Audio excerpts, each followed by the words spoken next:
The advice and opinions expressed by the host of Autism Live and her guests are meant solely as suggestion and should not be in any way construed as child-specific advice. The Center for Autism and Related Disorders advises working with a board-certified behavior analyst who has experience with autism before starting any intensive behavioral intervention. Any choices you make in determining your child's treatment are completely at your own discretion.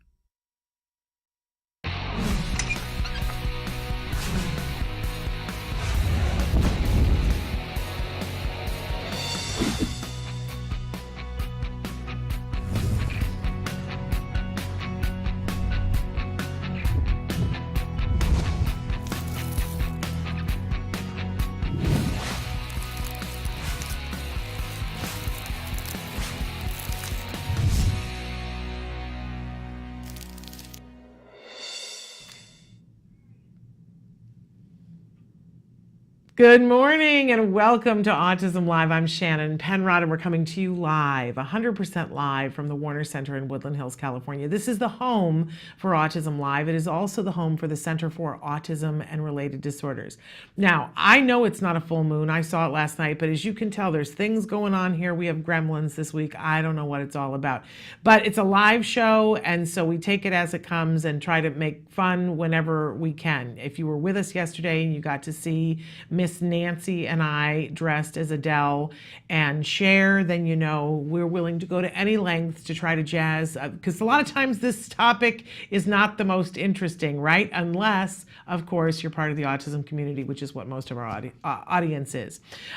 So we try to jazz it up in whatever way we can, and sometimes the universe helps us out as well. So strap in. We've got a great show for you coming up. I'm really excited to be here. Before we launch into anything, I want to remind you that the entire show is meant to be interactive. We hope that you will participate with us, and there's lots of ways to do it. So Samantha's going to show you some of the different ways that you can be heard and that we can have a conversation. While she's showing these to you, I want to remind you that our homepage is autism-live.com. When you go there, lots of things to do, but one of the best things to do is watch the live show or the most recently recorded live show. All you have to do is click on the little triangle that's on the computer screen, and that will start, like I said, either the live show or the most recently recorded live show.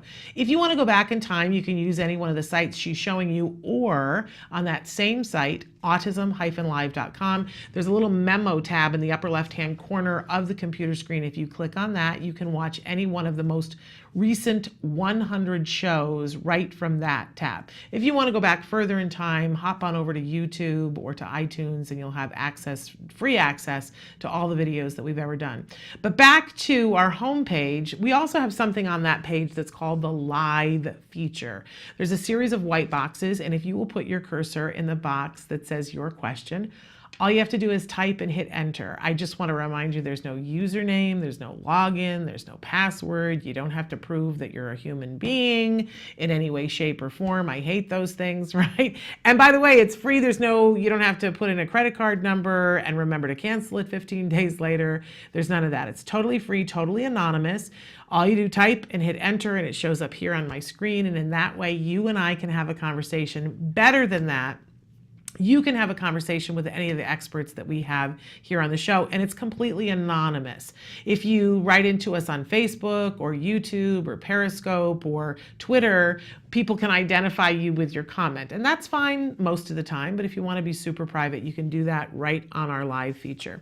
I will ask you, though, because we don't know who you are or where you are, that it's usually helpful if you tell us what the closest major city is so that we can figure out what kind of resources might be available in your corner of the world. And that's not necessarily necessary all the time, but it can be helpful. So that's our live feature.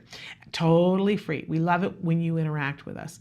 We also like to remind you at the start of the show that while we have lots of experts that are here on the show, I'm not one of them. I'm a parent and a former teacher, and I am your cheerleader. I'm here to tell you that we can do this together. Si se puede, right? And I will hold hands with you to walk through whatever fire you happen to be going through. And we welcome all areas of the autism community to be with us us here, whether you're a parent, teacher, practitioner, or an individual who's on the autism spectrum, you're part of my tribe, right? And I want to help you to get to resources.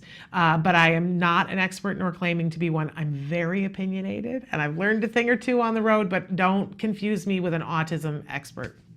I'm an autism mom, a proud one, and I want to help you get to the resources that are valuable to you, and they're not one size fits all, as we know. So having said all of that, I welcome you to the show. It is time, because it's Thursday, for the jargon of the day. This is when we take on one word, one phrase, one acronym, and we try to figure out, what are they talking about? And why should we care, right? I used to hate the jargon. I will be honest with you. I'm somebody who's gone to the dark side. I now embrace the jargon because I realize when you understand the words that the experts are saying and know what it means in your life and why it's valuable to you, it saves you time and money. And let's face it, we all need to be saving time and money right now. So we take on one word, one phrase, one acronym. We give you the actual definition. Then I personally like to make fun of the actual definition. And then we give you a working definition that hopefully helps you to understand why you should waste the time to know what this term means, okay? So today is one of those iffy ones. It's like, oh, do I really need to know what this means, Shannon? Yeah, because they're gonna say this a lot to you. And I picked this because it's kind of a Halloween theme. Mass trial, it's one of those confusing things. It sounds very ghoulish, doesn't it? A mass trial? It's not a ghoulish thing. When we're talking about ABA, it's a very specific thing. So let's take a look at what our actual definition for a mass trial is. There we go. It is repeated consecutive trials of the same SD and target. Woohoo! Now we can all go home and go to sleep because we know what it means. I'm sorry, if you don't know ABA inside and out, this gets you no closer, right? Because now you have to look up what an SD is. And what's a target? It still sounds like we're killing somebody, doesn't it? We're not. So let's take a look at our working definition. A mass trial is getting your child or the student to demonstrate exactly the same targeted behavior. I know it still has some of the other words that they don't let me take it down too far. But okay, when we're doing ABA, one of the many things that is done in ABA is something that's called DTT. Discrete trial teaching. And what they do is they just try to cut out a slice of a moment in time where we're just going to teach one aspect of something, right? Because we know that if something's difficult and it's got a lot of moving parts to it, let's just take it a little bit of a time. We talk about that. How do you eat an elephant? One bite at a time, right? So they're taking a little slice at a time and saying, we're just going to teach one thing and we're going to remove all the other things that could get in the way of teaching that thing, right? And we know, because if you watch the show, one of our other jargon terms that we do errorless learning, right? That if we put, it looks ridiculous, doesn't it? We put something in front of the child and there's only one thing, it's the pen, and we say, touch pen. I don't know about you, but the first time I saw them do this with a child, I thought, oh, heaven help us. How are we ever going to get anything done? This is the most ridiculous thing. That they put touch pen, and there's only a pen. They can't get it wrong. Okay. And we'll even prompt the kid, touch the pen, right? Oh, yay, it's a pen. Yay, you touched the pen, right? The thing is that's just one step in a multi-step thing. Well, then the next thing that we're going to do after part of errorless learning is that we're going to mass trial, which means we're only going to teach pen, and we're not going to teach anything else. Eventually, we're going to put in distractors so that there are other things in there, but we're not teaching them. And that's the difference, right? So if I'm doing pen and iPad here, and so it's one distractor, right? And I say touch pen, I haven't taught them what an iPad is yet. And they may go touch the iPad, and we move their hand over and go, pen, yes, it's a pen, yay. And then I move them and I say touch pen. They touch the pen. Yay, you touched the pen. Okay, this is just a step in a 7-step process that's eventually going to make them completely understand what a pen is and that a pen is different from an iPad.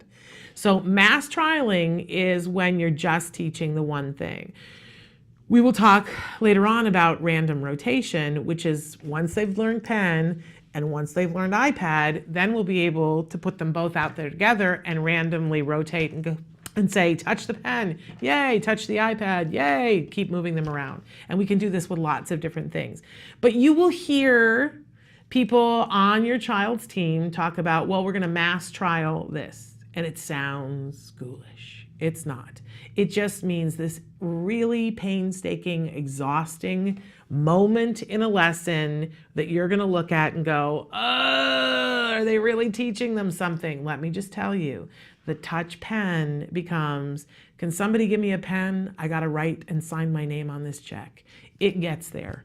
It does get there, but it takes a long time and a lot of work and a lot of patience. And it all starts with mass trialing. So when you hear them say, well, now we're going to mass trial these things, don't think that they're putting your child on trial for something. And when you see it done, don't get impatient and exhausted and furious and say, why am I wasting time on this thing? Trust the process. Mass trialing is just part of it, and eventually it gets them to the good place. It works. We have studies that show that it works, and I can tell you it worked with my kid. Mass trialing, now you know. All right, let's move on to our question of the day. Our question of the day, I love this. What motivates you? Who motivates you? And it's either one. What and who motivates you and gets you up off the couch? And gets you moving in a direction. Boy, it's the time of year where there's a lot going on, and sometimes it gets overwhelming. I don't know about you, but I get paralyzed sometimes. I get locked up, and then I need something or someone to motivate me to get up. Well, I got to be honest with you. We've got 3 guests on the show that could be the answer to this for me, that motivate me. Sometimes it is our kids that motivate me and get me going. And certainly when I see our kids, either it's kind of like the 2 ends of the puzzle that motivate me. Our kids who aren't getting enough, man, that motivates me. I got to get up. I got to do something, right? And then it also motivates me when I see our kids that have had access to things and are doing better, and are getting things done and saying things and achieving things that I go, we have to make that possible for all of our kids. So those are the kinds of things that motivate me. And as I said, our guests today. So I'm going to tell you about them in just a second. But we always have a topic of the week. Are you ready for this?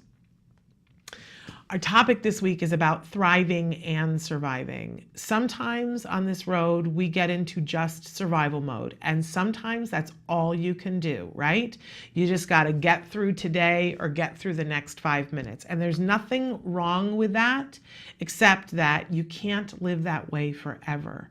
And that I'm here to tell you that, do what you have to do to survive those poop storm things that happen, but then we have to get back to thriving. That if we say, well, we're going to postpone joy until another day, it really just never arrives. And I think this is true in the worst times and in the best times. We had Rabia Rashid on the show a couple of weeks ago, and she's the wonderful mastermind, the writer, producer, and I think director as well of the show Atypical on Netflix. And we were talking about the couple on the show Atypical. And I admitted, and my husband and I have talked about this many times before and since, that my husband and I tend to function better when the poo is hitting the fan, right? We've gotten used to survival mode, and we know what to do in survival mode. We have a harder time when things are okay. But we learned a long time ago that when you're in survival mode, you have to build in time for having fun. So I shared the story that when we would finish therapy for the day, we would always put on a song on we had a little iPod thing that had speakers, and we would put on one song, and we maybe wouldn't even play the whole song, but we would dance. All 3 of us, my son and my husband and I, would dance in the living room to shake off the day. And that it is a memory that is filled with joy, and it helped us to be able to thrive. And it took a minute. It helped us to be able to thrive while we were surviving. When things are good, we don't always remember to dance. And I have to remind myself, we have to do that and keep doing that. But I'm putting it out to you guys today. We got survivals first, right? But what can you do while you're surviving so that you can continue to thrive in the bad times and in the good times? We have to make time for it. It won't schedule itself. unfortunately. So we'll talk about that a little bit more when we get to the mindfulness this morning. Okay, so I promised you 3 awesome guests here on the show today. First up is Joanne Lara. If you watched the show yesterday, I told you Betsy DeVos and the Department of Education and rescinding these 72 directives. It's kind of overwhelming, right? We need to get a better handle on it. And I told you yesterday, I promised you Joanne Lara from Autism Works Now is going to get us a little bit further in so that we can have a better understanding of at least a few of these 72 things that have been rescinded and why they're important to us. She's also going to tell us about a really incredible event that she's got coming up on the 11th of November that you're going to want to know about because it's really for the betterment of all of our kids and adults, really, because all of our kids become adults, right? And then after Joanne, we're having special education attorney Bonnie Yates, who's also going to share some more stuff from the Betsy DeVos, but answer some of the questions that you guys have sent in. And then in the second hour, we have Kara Kaczynski, who is the Pocket OT. Kara is prolific, writes many, many books, of which I love. I tell you that they're the thing to put in your bathroom and keep them there because they're awesome. She's got a new book that's coming out and it's got some exciting adventures that she's embarking on. Plus, we're going to have our mindfulness moment and our autism in the classroom tip. All of it's coming up after these messages. Stick with us.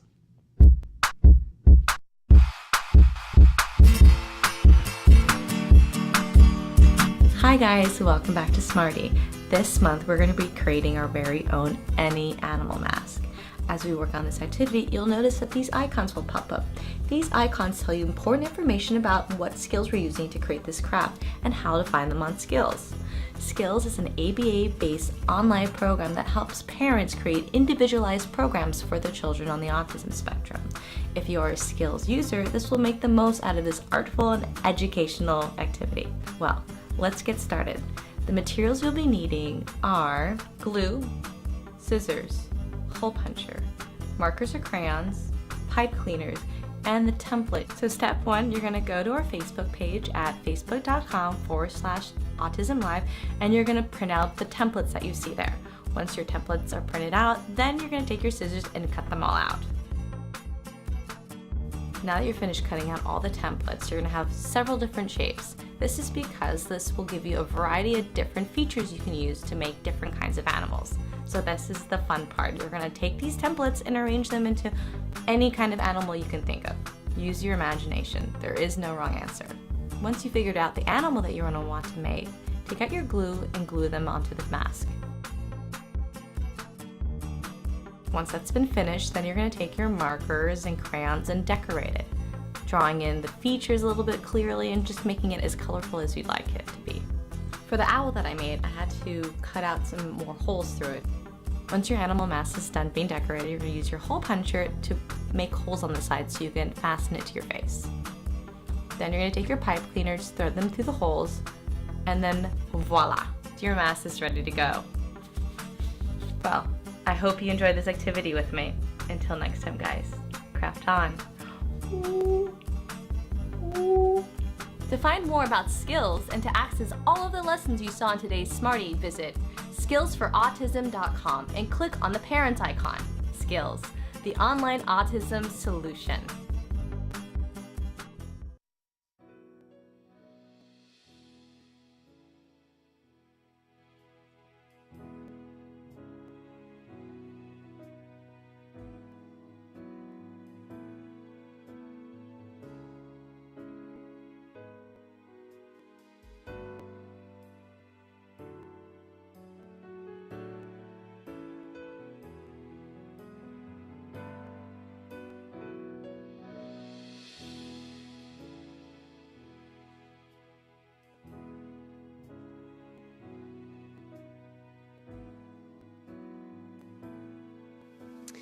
Being part of this community is really important to a mom with a son like Jackson, because it really does take a village, and you need so much support, you know, to help bring out all of the amazing qualities and skills and talents that our children have. So I'm just very grateful to everybody who was a part of this.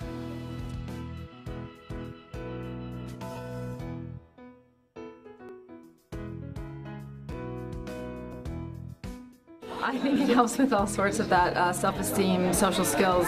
They seem to communicate a little bit with each other, and they had a lot of friends. The helpers were phenomenal, and I think the social skills for sure, because they worked together and they did a couple group things across the floor, and they sang songs together, and I yeah, for sure, I think it's a really huge deal. A great program.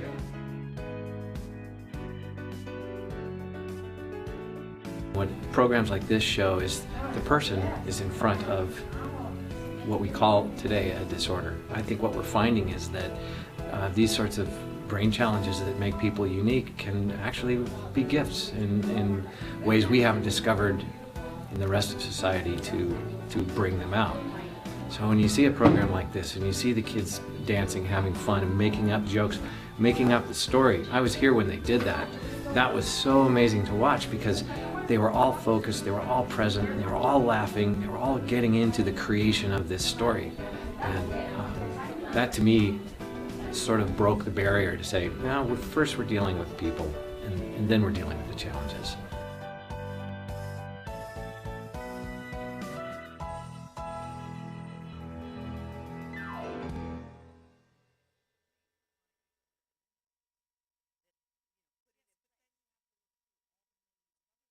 What is autism? What is autism? What is autism? What is autism? What is autism? What is autism? I've been asking myself that for a very, very long time. Let me think about that one.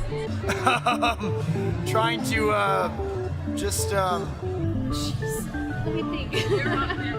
Oh man, that's a big one. Yes. Autism, Autism is a neurological disorder that affects many of our kids in different ways. It's a learning disability that affects the cognitive functions of the brain. A lot of people have the misconception that it's a disability, and it's really not. I look at it as like a special gift. When one person thinks differently from another. It's an opportunity for everyone to learn to understand someone that's a little different than them. autism is the ability to educate. They're given so much talent in different areas.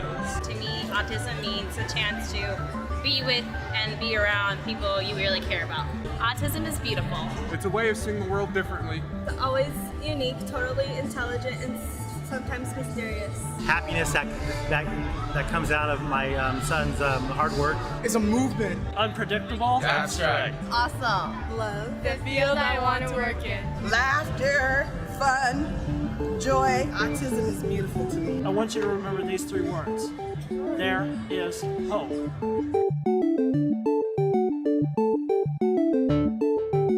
Welcome back to Autism Live. I promised you wonderful guests this morning, and we're kicking it off with the fabulous Joanne Lara. I asked her to come in today because we had other stuff to talk as well. She is a wonderful expert in the field of autism with so many different areas. You're credentialed for moderate to severe. Mm-hmm. You teach for National University and teach people who are going to be working with individuals with autism, including people who are going to be in the classroom. Special educators, yeah. Yes, absolutely. But you also are the founder of Autism Movement Therapy, and you just got back from India. You travel all around the world teaching people how to do this wonderful technique that helps connect the brain to the body, which is fabulous. And you've got a book about that. And you also have a new book, Teaching Pre-Employment Skills to 14 to 17-year-olds. Will you hold that up for us? We took that to India as well. Stephen Shore and I did a one-day workshop on autism and employment in India. And at first we thought we weren't going to get anyone because it's India. Right. And we had 32.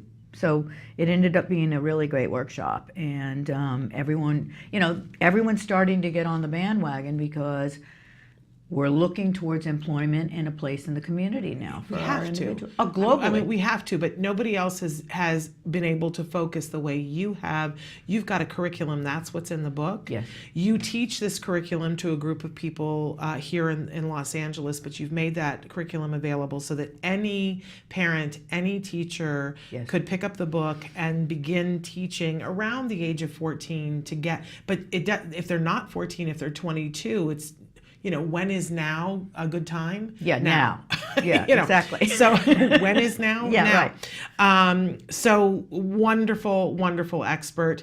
And I asked you to come in today because we've all been concerned. Yes. Well, before we get to that, you also have an event. Let's plug the event in the beginning and in the end. All right, because the event is great. So the event is Larry King, and we're honoring Larry King with a humanitarian award because he's been very, very good to my charity over the last 2 years. We've done very well with raising donations and funds with Larry. And Joe Mantegna will be there to present the award. Amazing. And Joe's also been a huge supporter of Autism Movement Therapy and Autism Works Now. Yes. Temple Grandin, again, another supporter. She's been a supporter of Autism Movement Therapy since day one. She came on board in 2010 and endorsed the program, and it really made all the difference in the world, literally. And we're giving her a Trailblazer Award. She's such an incredible she's so deserving person and human being. Something people don't know about her, and I will say it at the event on November 11th at the Montage. She teaches at Colorado State University. She's animal sciences, and none of her graduate students graduate with debt. Wow. She takes her speaking fees, which are like 250 days of the year, and pays the student loan debt so that they go into the field without a debt. I did not know that. How incredible. You want to cry. I did not know that. I do want to cry. I've got chills. Isn't that That's amazing? Yeah, we're going to talk about that at the event. It's Temple Grandin, Larry King. It's his birthday, his 84th birthday. Amazing. And also Laura San Giacomo is going to be giving Temple her award.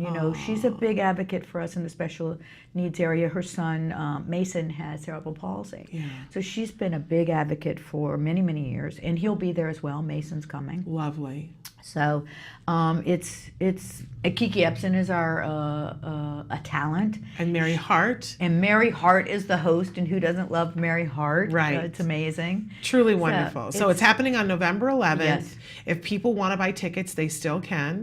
Yes, they can. And you can go to Eventbrite.com, I'm sure it's a .com, and put in the dates. That's how you work Eventbrite. You put in November 11th and we'll come up. There's actually, I think, about 10, but you'll see the Larry King tribute event. And for our families, we have a discount with a promo code. I'd like to say that. Okay. Because the tickets are $200 a ticket with a promo code capital AWN17.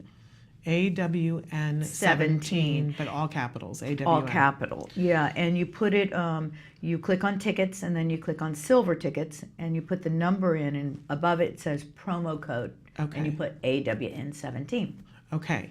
And that's so that you can get the discount, because the ticket price, I mean, this is a pretty star-studded event, and the ticket price is steep for a reason, because you're raising money for something incredible.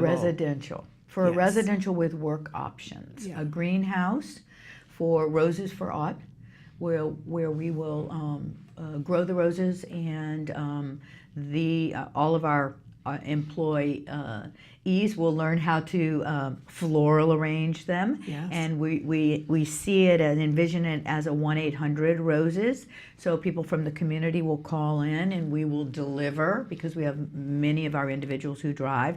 So there's a place in each step of growing roses until they get to a home or an office, of what our kids can do. Absolutely. They can plant the seeds, they can cut the roses, they can design the roses, they can take the roses to the homes or the organization. So that, along with therapy dogs, breeding therapy dogs, or as I do more and more research, there's a lot of people out there now who are actually rescuing dogs from shelters who make really great service dogs. Fabulous. Which is a really, that's close to my heart. I'm a huge animal person. Yes. I have 6 animals. That are precious and adorable. That I love. And that we all love. But I thought, what a really great way to go. And Yeah. there's a number of people out there that are doing that. So I thought, well, that's wonderful, because that helps the animals and it helps our kids. Yeah, how could you find something better? But all of that is going to take money, because you need infrastructure. And we all talk all the time on this show about how, where do there's a population of kids that need more support, and they continue needing it after they turn 22. Let's be real about that. That's right. And and they need places to live, and parents need to know that they've got a place to go when they're no longer here. So all that's going to take money. Support Joanne, support this effort. If you cannot be here and cannot buy a ticket, you can just share it on Facebook. Maybe you know somebody who'd like to go, who wants to rub elbows with these people. Or Twitter or Instagram. Exactly. So please know that there's always a way, something you can do. Now, we're going to pivot right now, because one of the other things that we wanted to talk about is what has happened in the last 7 days with the Department of Education under the direction of Betsy DeVos. Right. We briefly mentioned this yesterday, and I will tell you that we're going to continue talking about it in the next segment with Special Education Attorney Bonnie Yates, looking at some different things than specifically what we're going to look at. But help us to get a beat on this, Joanne. 72 things, documents that were rescinded, that were directives for the department covering a wide variety of things. Office of Special Education Programs is what it falls under. And so, and that is Department of Education, but more specifically, it's the Office of Special Education Programs. And it's targeting, from what I can understand from the 72 docs that have been rescinded.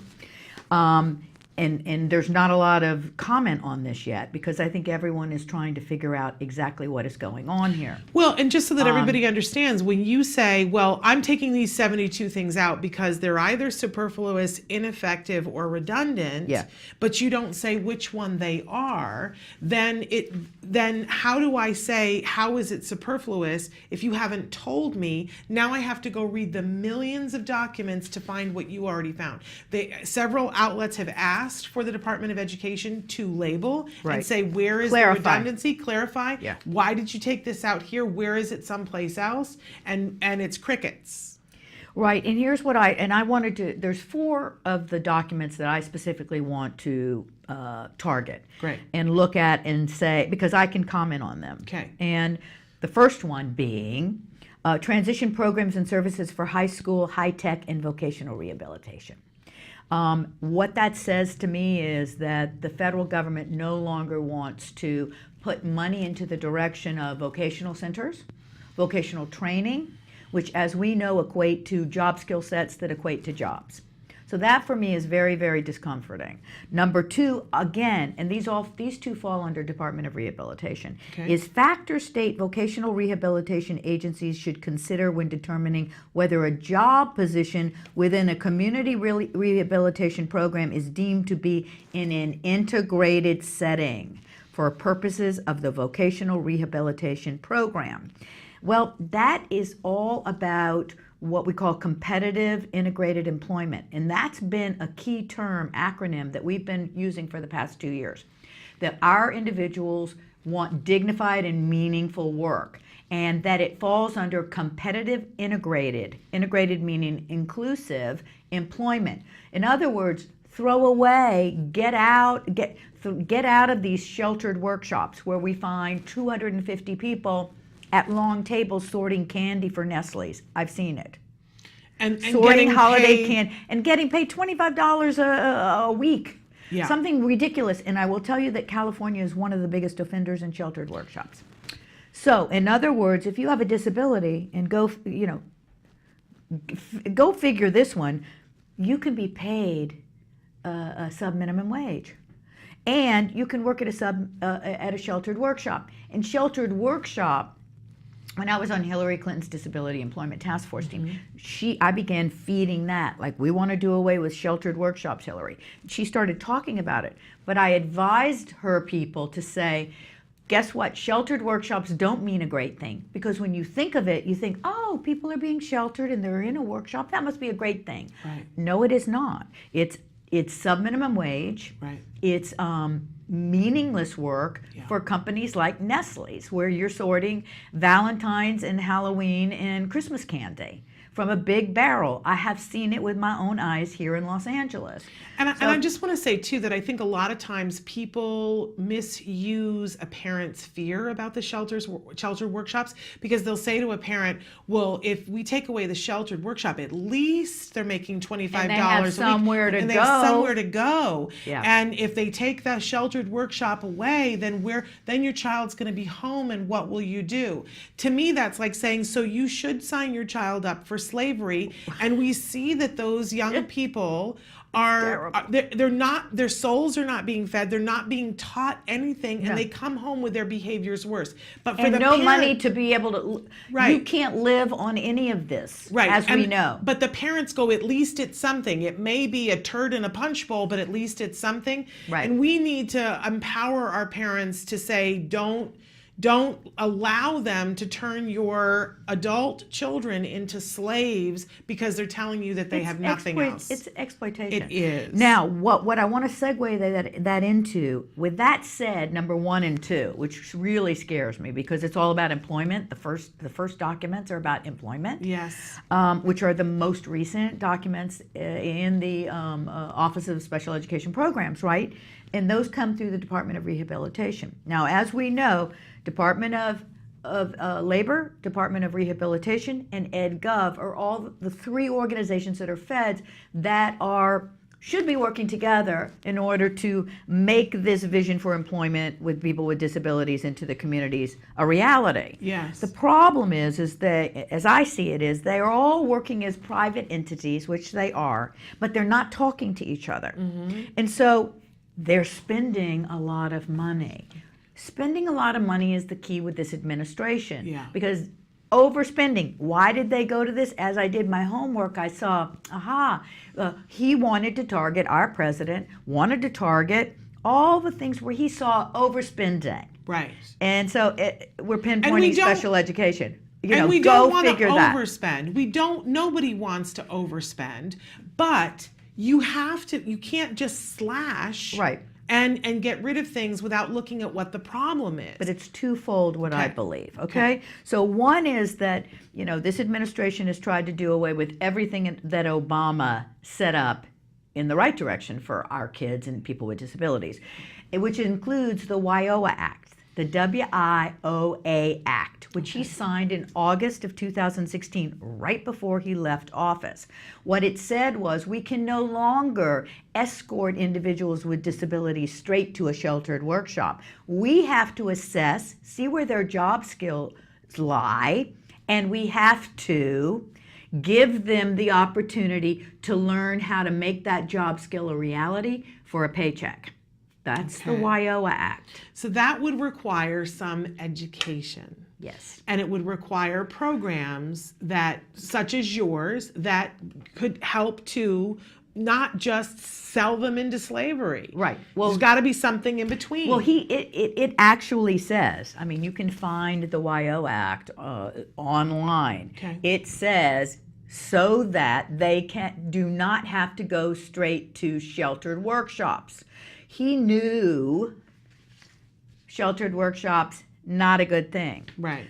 Understood sheltered workshops needed to go away. It needed to be a thing of the dark ages in the past. Right. With this recension of rehabilitation and vocational center training, we're going 25 years back. We're going back in the dark ages. Yeah. Okay, so there's the first 2. The other 2 that I want to address is number 14 is response to intervention.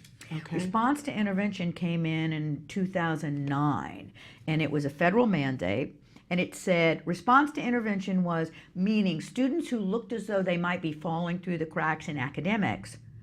The federal government would give the school districts money in order to support them and keep that from happening. It wasn't just about people in special ed or disabilities. It was about all of our kids nationwide.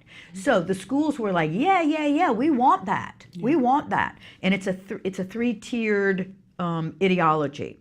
So you start at the bottom where you assess and you figure out where the deficit lies. Okay. Then you intervene with remedial. So response to intervention is a remedial intervention for all students academically in the public school system, where we are going to help them not fail, but succeed. Right. And then the top tier is if we've remediated and we still can't get them up to speed grade level, then they can apply for special education. Okay.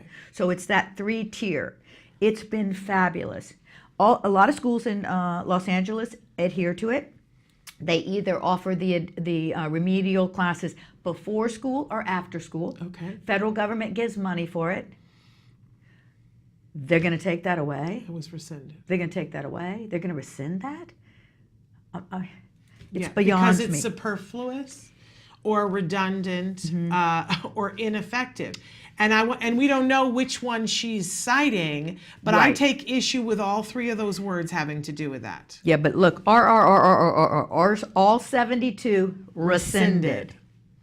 And you can find the link, because all you have to do is click on the Washington Post. Yes. The Washington Post article, you can click on it and it'll take you straight to the 72 documents. Then within each one of those 72 documents, it's going to have a link to where that first memo and document was addressed, which means you have 72 documents to go through to really understand what's going on in What a was broad rescinded, district. but you don't get ever from, as of this time, you don't get from the Department of Education their reasoning for why they rescinded it, other than these 3 words. Right. And it's mind-boggling. All right, so one more is 18, number Okay. 18, because I said I And we wanted got to about address 2 4. minutes, so all go right, for number it. 18 is questions and answers on highly qualified teachers serving children with disabilities. All right, so when I looked at that, and I already knew this, when Bush came into office in 2000, the first thing he did in education, was No Child Left Behind. Yeah. What it said was teachers were going to be highly qualified. So it meant that special education teachers that I knew when I was teaching in the 90s in LA Unified School District, where I saw them with their feet propped up on the desk and they were reading the newspaper, Yeah. those guys were going. We were going to get highly qualified people like myself, moderate to severe education specialists in those classrooms that are working academically with these students in Yes. order for them to succeed. We were not just babysitting any longer. Right. Please Rescinded. don't mess with that. Rescinded? So that means I'm not sure what any of this all means because we Right. don't know yet. But does that mean that, you don't have to be qualified to teach students with special ed any longer? It's so scary, just so scary. So what do I think the entire motive is as I went over and over and over this since it came out, I Yeah. think on Tuesday?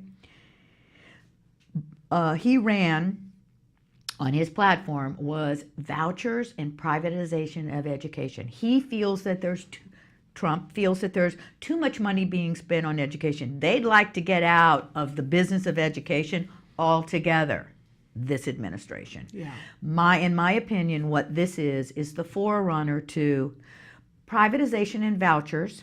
And we already know that DeVos comes from that. Right. She runs one of the largest private education establishments in the country and gives out more loans than anyone else for secondary education. I mean, count the money. Right. And if we privatize education, and these acts have all been rescinded, then our students no longer have protection in a private school setting. Right. Meaning, when you take your child to, and say you get a voucher and you go to a private school, and you say, my student has a speech impairment, I'd like speech and language and OT, and we don't have to do that anymore. We don't have to adhere to any of that any longer. And I believe that is the motive. And we've said all along that what happens then, some people will be okay, but it's the people who don't have funding and don't have access to funding who will be lost. It's. I have no words. I have no words. And like it's we so said, disappointing. And like we said, we really don't know what all of this means yet, because if you look, you can't find, where are the attorneys for the bit like Autism Speaks and Autism Society of America They haven't even commented on I'm this sure yet. that they're reading through Yeah, every they are. other document to try to figure out the puzzle piece of, so if you're saying it's superfluous or you're saying it's redundant, where is the other half of the redundancy? It is incumbent upon them to come clean with all of us and right. tell us what their rationale for these 72 right. things was. And they're we- making us spin our wheels looking for, On purpose. we don't know, and I firmly You're believe it. 72. Yeah. Go at it. Exactly. We're out of time, but really quickly, I want to once again talk about your event, November 11th. Go to Eventbrite. In Los Angeles, Montage. Yes. Go to eventbrite.com. Larry King Humanitarian Award, Temple Grandin Trail. Temple Grandin. If you want to be Temple Grandin, this is the event to come to, right? Yes. But if you can't come, please support this event by sharing it on your social media sites so that other people know about it. And a lot of my autism works now, candidates are going to be there. Isn't that a wonderful thing? We're Joanne, I working- adore you. You know that. I just love you so much. And Love thank you you for too. coming and shedding some more light in this very dark closet. I'm telling you, we got to stay on this. We're going to take a very short break, and then we're back with Bonnie Yates, special education attorney. And somebody wrote in a question about this, about the special ed part of this, and so she's going to address that and more of your questions. So stick with us.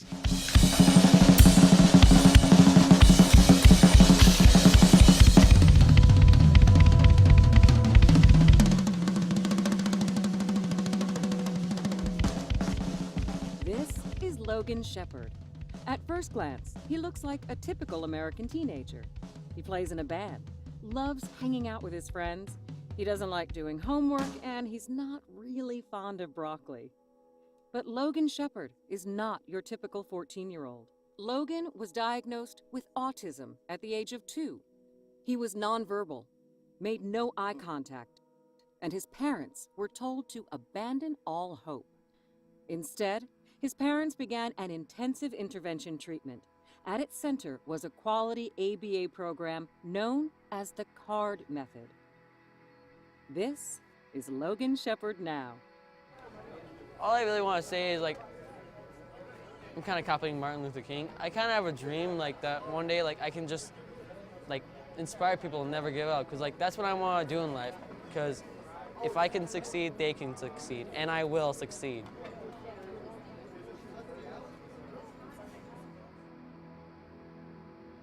To follow Logan's musical journey, visit www.facebook.com/officialdrummerrock or @drummerrock on Instagram. For more information on the CARD method, visit www.centerforautism.com or call 800-345-CARD. Rock on, Logan.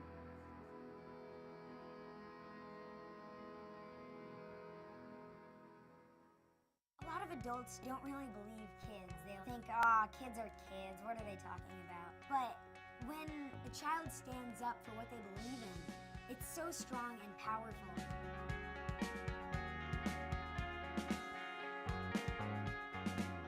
I first got involved with autism advocacy 4 years ago when my friend was diagnosed. When I found out about my friend's diagnosis, I didn't really understand what it meant.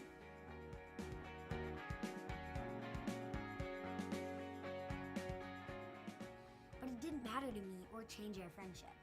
I didn't look at her any differently. We still had so much fun together. Now I know that she experiences life a little differently than me, and that's okay. Knowing what she goes through has helped me to understand and be more caring towards other people in similar situations. I got involved with ACT Today because I wanted to do whatever I could to help. They provide options like behavioral therapy, medical care, social skills programs, assistance to military families, and much more. Being there for my friend was my #1 priority. I've been volunteering and spreading the word about the cause via my social media platform because raising awareness is a crucial first step. There needs to be more kids and teens involved to make sure that our voices are heard just as loudly as the adults. You may be small like me, but your acts of kindness are not.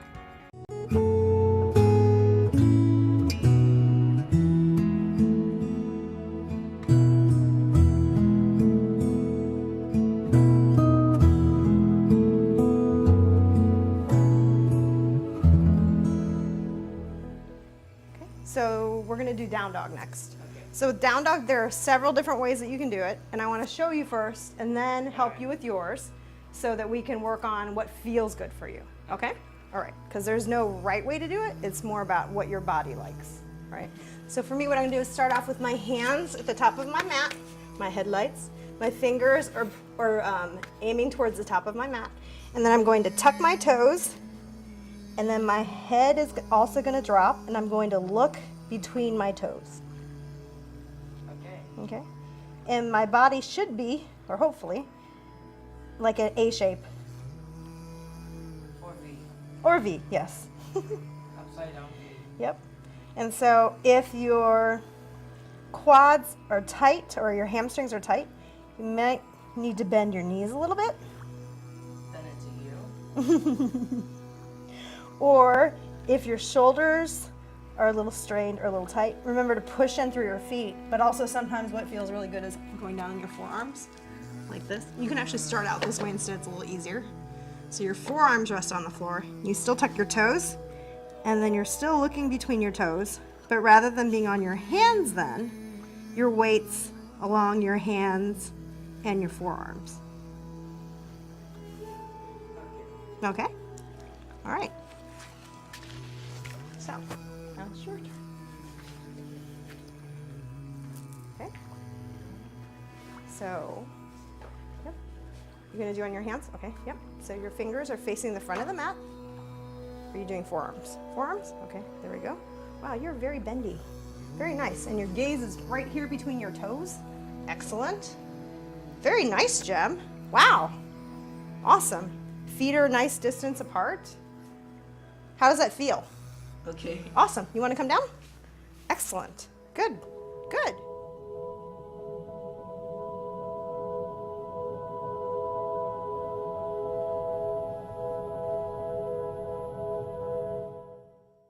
Welcome back to Autism Live. We are so fortunate that on a weekly basis we welcome the fabulous special education attorney Bonnie Yates. Bonnie is joining us via Skype, and we want to give a shout out to Hirji & Chow, a wonderful law firm that Bonnie is a part of and that make it possible for her to be here. Bonnie, welcome back. I'm sorry we had some technical difficulties, so we're a couple of minutes late getting back to you, but you have a disclaimer that you like to give before you speak. Yeah, my disclaimer is neither rain, sleet, nor snow will stop the postman, which is we're going to do this. It doesn't matter if we have technical difficulties. We love you guys. The questions this week were brilliant. They informed a wonderful hour of my time yesterday reading about things. So the disclaimer is that I'm a licensed California attorney. IDEA is federal in nature, so are the disability discrimination statutes like Section 504 in the ADA.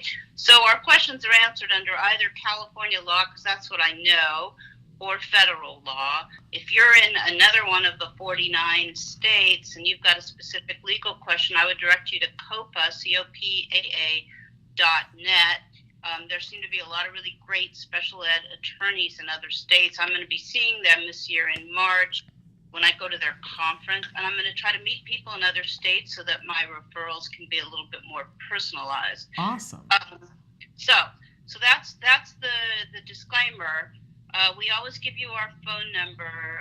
What I haven't been publicizing is apparently the website should be looked at. It's Lawyer for Children, www.lawyerforchildren.com. And it's the number 4. I just want to be clear with folks that it's the number 4. You know more than I do.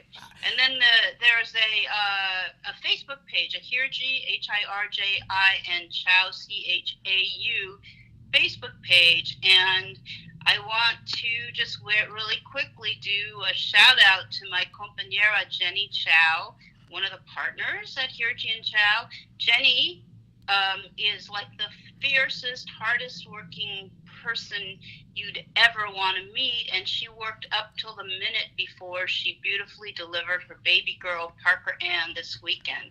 Aww. So Jenny and baby and husband are all doing really well, and we miss her in the office, and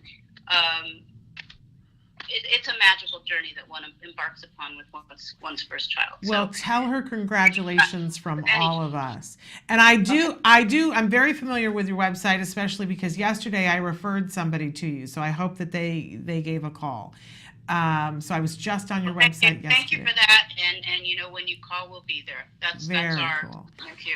So Bonnie, should we launch into some of these questions that we have here? I've got them in front of me. The first one, and we just had Joanne Laura on the show talking about some of the DeVos cuts from the rehab section of the cuts, but somebody wrote in and said, how will the newly rescinded DeVos cuts affect our kids? Right. So this was a great question for me because Rosa Hirji, the managing partner, was up on it. She had posted 2 things about it on our Facebook page. She also pointed out to me that CAPCA had put up a posting of its own. I think the dilemma is this like regular, tree pruning that the gardener does every few years, or instead did somebody just get out the chainsaw, some weekend warrior who hasn't done any gardening for 10 years and they go berserk. So anyway, we know that DeVos is talking about getting rid of Title IX. She's made some other problematic pronouncements, but I have a lot of DeVos stuff. Then we got a question about methodology, which was so good. Should we do that one first? No, we're gonna let me do it in this order. Then we had a question about bullying. Yes. There's one more in between. The bullying thing keeps coming back, like the bully, him or herself. So I think we probably need a whole show on bullying, and I'll try to get that ready next week. Okay, cool. Because I think people are not getting the answers they need, which is understandable because it's the nature of the problem is abuse occurs. All kinds of abuse occurs with doors closed. So, you got the same problem with bullying. Anyway, for DeVos, she rescinded a bunch of policy documents that are guidelines for how the special education laws are supposed to be interpreted. There's a lot of the time there's programmatic guidelines or regulations about how to implement statutes. So what I got from some of the sources that I referred to you was that, first of all, I don't want to get too political here, but DeVos's, first kind of big educational kickoff, well, she got rid of the gender-neutral bathrooms. And I was going to say that really pissed me off, but that's a terrible pun, and I don't think we should get into that issue too much today. But it just, basically, she didn't have to take a position. She could have done nothing. Instead, she took a position, I think, on the gender identity issue. So I'm just going to read a little bit. The special education guidance documents rescinded this month clarified the rights of disabled students in a number of areas, including making clear how schools could spend federal money. So apparently there are some guidelines that had to do with paying for students in private schools, and those have been rescinded. There's another number of other things that have been rescinded with the explanation that these things were cumbersome, or these things have been on the books for a long time and they need to be modernized. But when you look farther, you actually find that there are relatively new things that were on the books that were less than 4 years old that people spent time on that she's getting rid of. Now, I meant to plug, but I got so busy with other stuff. I meant to plug, I'm going to disappear. This is Peter and Pam Wright's book on special education law.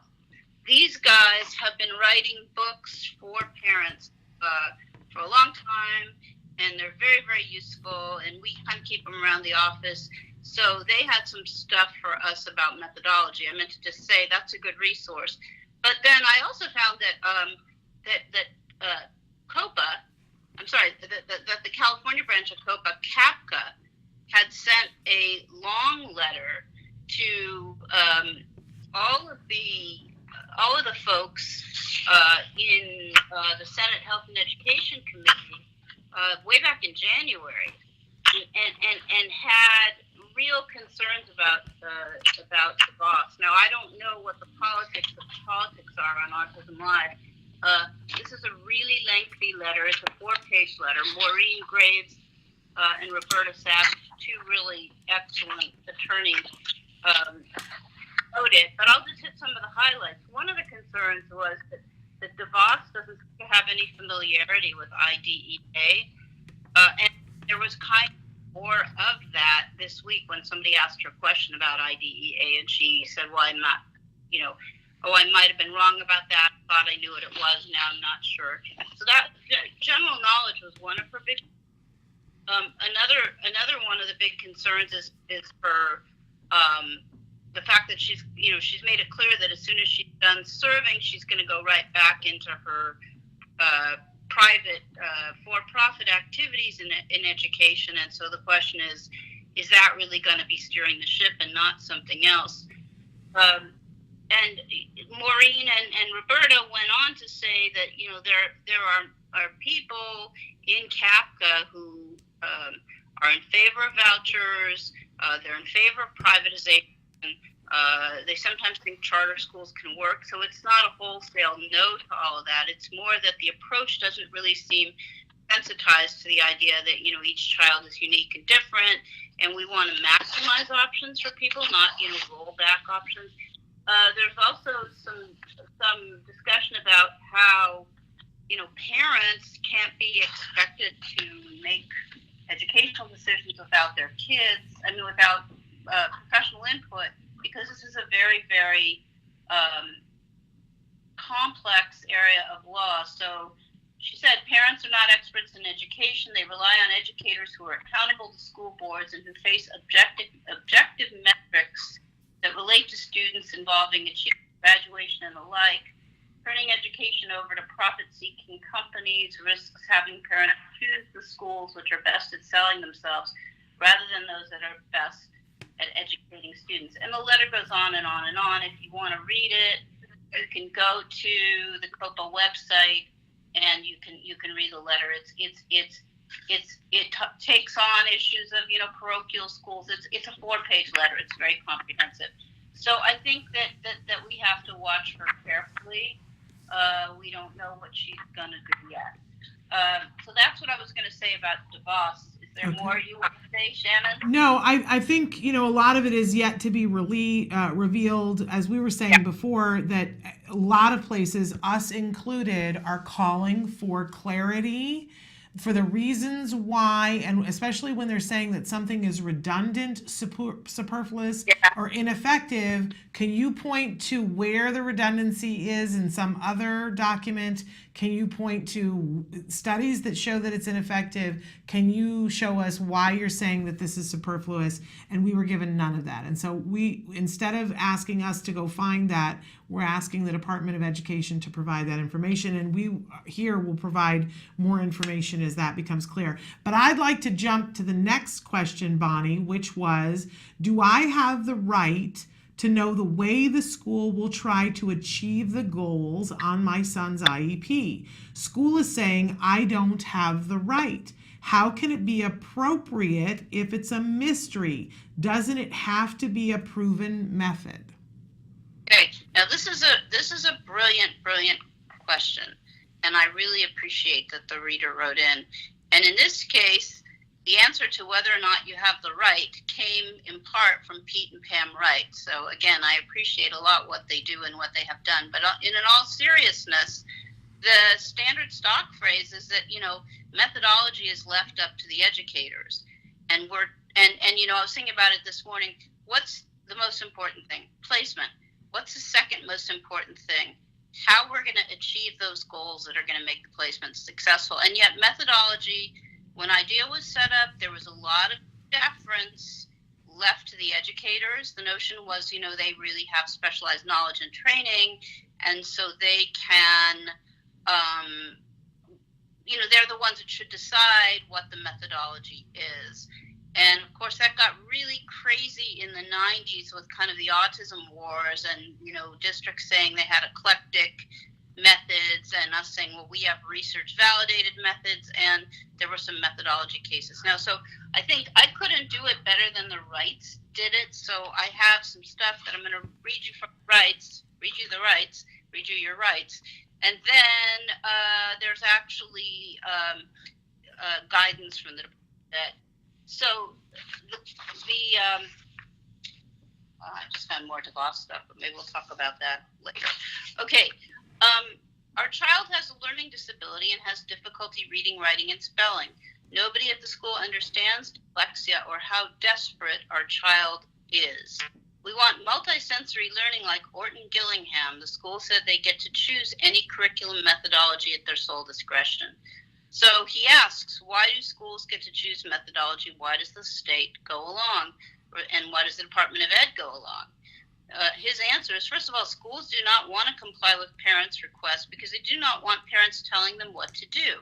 If the parents can request a specific program and it is written into the IEP, the school has to provide it. In many cases, schools do not have teachers who are adequately trained to implement these programs.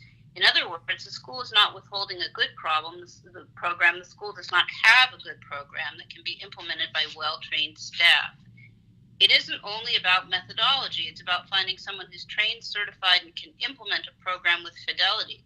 Schools say they have too many kids on their caseloads and don't have trained staff, which is true, and that's a money issue. It's not always their fault.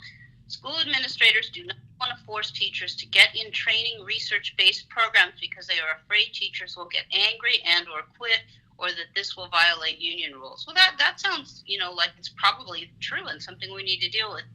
Even if the teachers are willing to get quality training in a specific methodology, it is expensive and time-consuming.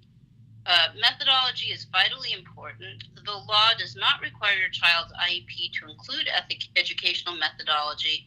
By including frequent references to scientific research-based instruction and interventions, Congress clarified that methodology is vitally important. And he cites us to the commentary to the federal regulations, which I'm going to come back to if we have time. In light of the legislative history and case law, it is clear that developing an individualized education,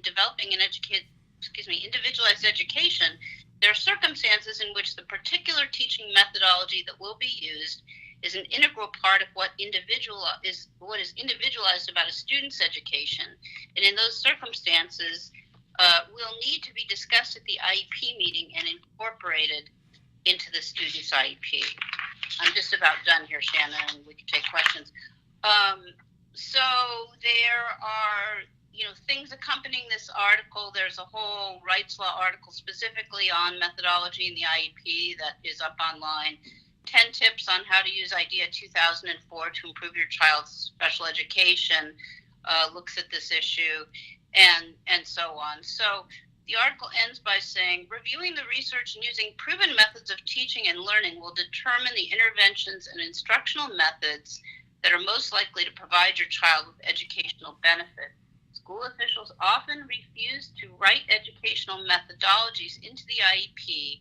They argue that teachers should be free to use an eclectic approach to educating children and should not be forced to use any specific methodology. Congress rejected this practice when they reauthorized IDEA 2004, a win-win situation for all, especially children who will benefit when they receive effective instruction from teachers who are trained in research-based instructional methods. So there you have the aspiration, and then you folks are living the reality. Right. Okay, so we can move on to kind of congressional guidance on this issue, or do you have questions, Shannon? Well, thoughts? I mean, it sounds like we do have the right to know that what they're doing. And I think from this mom's perspective, I don't even see her saying, I want it written into the IEP. I just want to know what it is. And I want to know that why you're picking that and is it effective? And it seems like to me that part of the reason why the schools don't want to tell us is because they don't want to be responsible. And well, but they're responsible for the goal. Well, but that's a different issue because they are responsible for goals and they often don't meet them. There's a different, I don't know. I mean, I think we've got to overcome this long history where methodology was left to the educators. And I think it's actually, unfortunately, because remember, our laws are only as good as the people who draft them. I don't think the law is as strong in this area as it needs to be. And I can show you why, because when you get into the Federal Register and you look at what they do, they promulgate proposed legislation and then they open it up for comments. And the comments on this issue were very interesting. And I was just going to, spend some time showing you the kinds of things that people were throwing out and the answers that Congress is giving. Because basically what you see is they're encouraged to use the scientifically validated method of intervention, but the language is to the maximum extent practicable. And so if there isn't a scientifically based methodology or intervention, if you can show that, if there is, but you can show that it's not practicable, and that's going to be decided on a case-by-case basis, they don't have to do it. So that's, I think what Wright's saying is you get in there and you show what the methodology is and you show that it's practicable for them to do it. And then the issue for hearing becomes, well, was the method that they chose, the method that you suggested, something that they reasonably could be asked to do. So that's kind of, in a nutshell.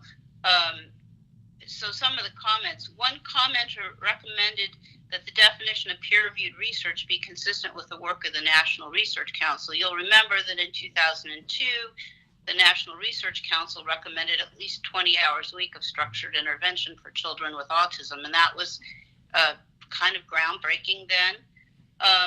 And they basically said, we believe it's beyond the scope of these regulations to include a specific definition of peer-reviewed research. So there you go with that. Next comment. Some commentators recommended revising the statute to require special education and related services and supplementary aids and services to be based on evidence-based practices rather than peer-reviewed research. And they go on to say, many commentators recommended clarifying the meaning and extent of the phrase to the extent practicable. One commenter recommended requiring all IEP team meetings to include a focused discussion on research-based methods and to provide parents with prior written notice when the IEP team refuses to provide documentation of research-based methods. Like that one? Wouldn't that be cutting edge? Yeah. But of course the answer is that they only have to do this, that the supplementary aids and services be based on peer-reviewed research only to the extent practicable. The Act does not refer to evidence-based practices or emerging best practices, which are generally terms of art that may or may not be peer-reviewed. Therefore, we decline to change the statute in the manner suggested by the commenters. The phrase "to the extent practicable" generally means that services and support should be based on peer-reviewed research to the extent that it is possible, given the availability of peer-reviewed research. We do not believe further clarification is necessary. So I think you can see what your task is, and I think you can also see what you're up against. So you've got to show them, because we all know what methodology we want. I think when you're at the point, when you're fighting with the school at that point, we know. So we have to show them not only the studies that show that it's been peer reviewed, but we also have to show the school how they can in fact do it and make it practicable. And then if they don't do it, then we have a case against them. Is that it? I think so. And, I don't really see why it would be, and here's a word that I love that I just made up, why would it be impracticable to get a contract with CARD and start providing ABA services in the public school? Money. It's money. Well, right. It's money, but I got to be honest with you that, I'm just thinking about early on when my son was at a school district that he's not at right now, and I'm not going to name names. But you remember, yes. Oh, yes, you remember. I went to them when Skills had first come out, and I offered it to the school district, to every single kid in the school district for a year for free, and they would not do it. And when I they don't want to control, Shannon. They don't want. We've had the same thing with the insurance. Right. Want the insurance to pay for services in the school because they're afraid then it's going to creep into the IEP and they're going to have to provide it. Right. Once you offer the first group Skills Live and they make progress, then what? Well, and I would say to parents, now there's IBT, And in the past, I've offered IBT to school districts and said that I would pay for my son's teacher to get training. And they're, sometimes they've done it and sometimes not, depending on the teacher. But I would say to parents, if you're having this problem and you want ABA related services, that there is a way that you can offer IBT at a really discounted rate, offer to pay for it yourself and give it to the teachers. And that would meet the practicable. To say, no, there's training on how to do this, and I'm giving it to you for free, and all that the teacher needs is a computer in which to do it. And you know that teachers already have programs where they have times, I'm a former teacher, where they set up and say, oh, we're all going to come in and have a speaker here to do whatever. So there's time set aside for further learning for the teachers, and a lot of times it's not used effectively. I'm just going to say that. So, okay, this is a lot of work, but at least we know what we would have to do and what our rights are. So I appreciate that. There's a little bit more, but if we're out of time, we'll finish it next week. No, we've got time. Tell us. Okay, so just going on in terms of some of the other questions, they declined to require the IEP team to have a focused discussion on what research-based methods were the most appropriate. That just means there's no legal requirement. But I think you can ask them to have that discussion, and when they try to shut it down, you could say it's a denial of parental participation. I know we've all had a problem today with words. Parental participation. And I don't think they can stop you from talking about it, but we've all been to that IEP where somebody comes in and they talk about how they've been giving, like there was a family that was getting Rosetta Stone, which is a kind of cool AT speech program. The provider showed up, spent about a half an hour talking about her success with this nonverbal child. At the end of her presentation, I said, any questions? They were dead silent. You could have heard a pin drop, and then we moved on to the next item. So that hopefully won't happen. So that was the whole issue about exactly how far you can push them on research-based. Just some of the other stuff I wanted to read you. Another commenter requested that the failure of a public agency to provide special education and related services based on peer-reviewed research does not result in a denial of FAPE. The discussion says that essentially state school districts and school personnel must select and use methods that research has shown to be effective to the extent that research are methods based on peer-reviewed research are available. This does not mean that the service with the greatest body of research is the service necessarily required for a child to receive FAPE.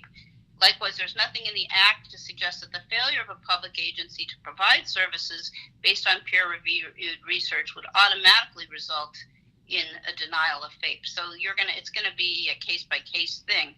The final decision is gonna be based on the child's unique needs.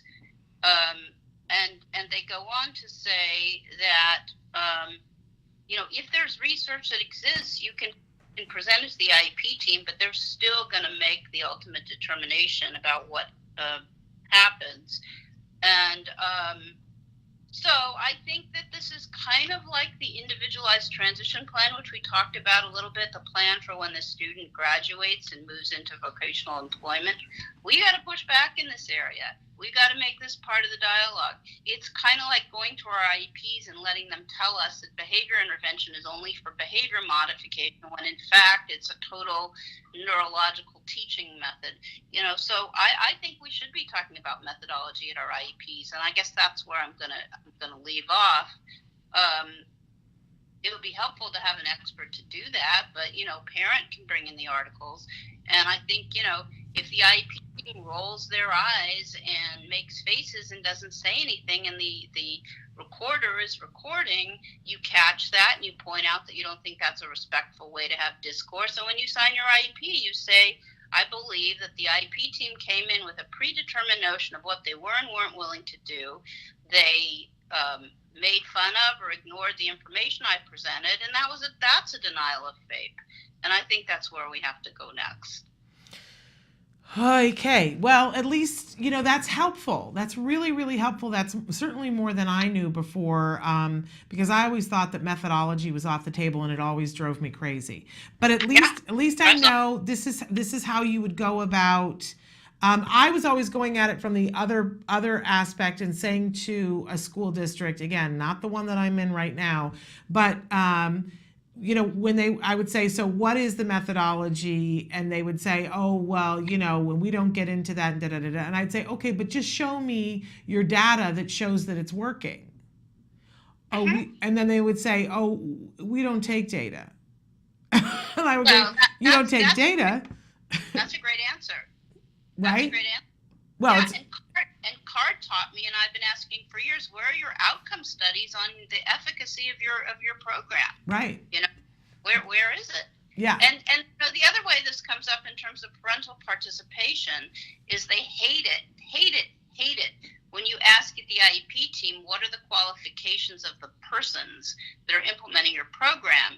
What the school district or their attorney will inevitably say is, I'll send this to you after the meeting. We're not going to talk about this now. The answer to that is, okay, if you're going to do that, we have to have another IEP team meeting, because once you send me the qualifications, that's when my right to participate really kicks in, and I want these folks back here so I can ask questions. That's a wonderful response. We need to get that crocheted onto a pillow.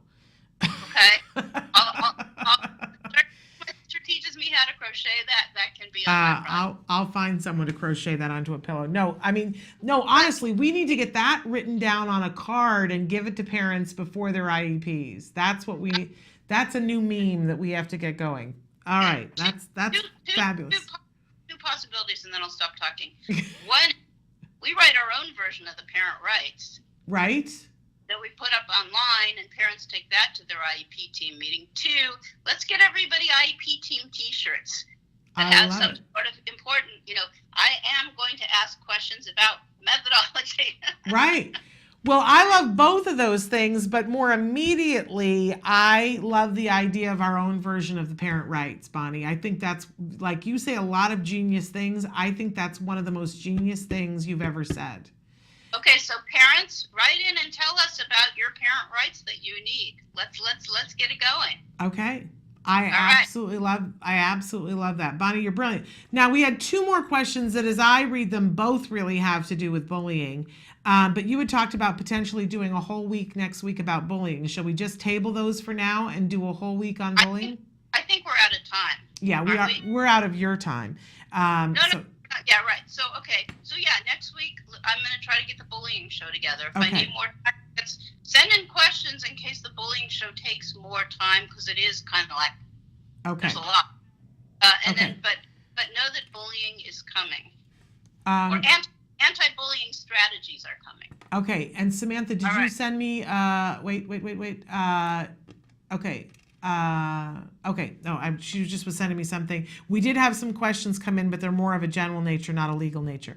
So, Bonnie, thank you so much. We're gonna bid you adieu, but we appreciate you for being here. I may give you a call later on because I have a personal question for you. I am available, my dear. I appreciate you. Thank you so much, Bonnie. Okay, bye-bye. Have a good weekend. Bye-bye. That was special education attorney Bonnie Yates. She is with Hirji and Chow, and don't forget that their website, and see, now I forgot it. I think it's Lawyer for Children. Thank you to Samantha. LawyerForChildren.com, and the 4 is the number 4. So LawyerForChildren.com. That's how you can get a hold of Bonnie and get a hold of Hirji and Chow. They are amazing. We are we taking a quick break and then doing autism in the classroom? That's what we're doing. We're going to be right back. I just don't remember what I wrote down on the paper. But do you know what I wrote down? Hi, I'm Shannon Penrod, and we're at the ABCs and XYZs of Special Needs Conference. And this year, for the first time, they've got something really remarkable. It's the Entrepreneurial Boutique. These are all items that have been made and are being sold by individuals who have special needs. So we're going to do a little shopping and talk to some of these fabulous entrepreneurs. Come on. My name is Molly Rarick, and I'm founder of Breed's Gift. We're a nonprofit that serves teens and adults with special needs, like Chase here. We were founded in 2013 and serve people in the Conejo Valley, Santa Barbara, and LA. Our main objective is to give our participants the skills they need to gain a more independent life. My name is Shelley Cox, and Lisa Zalagi and I are founders of Creative Steps and Create Micro Business Enterprises. And the items that we're selling here today are all made by the clients who have passions about what they want to make, and then they get the profits from what they make after we've paid all of the other expenses. We are here today because my goal is to be independent, and also I would like to share all my artwork, and I would like to sell. Thinking about at his young age being a businessman, it's amazing. I cannot be more proud.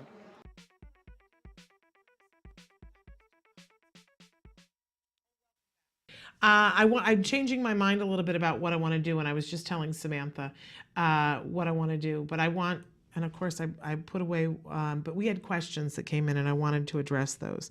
So first of all, somebody said that they just tuned in and that they have a son named Asher, and I just wanted to say hello to Asher.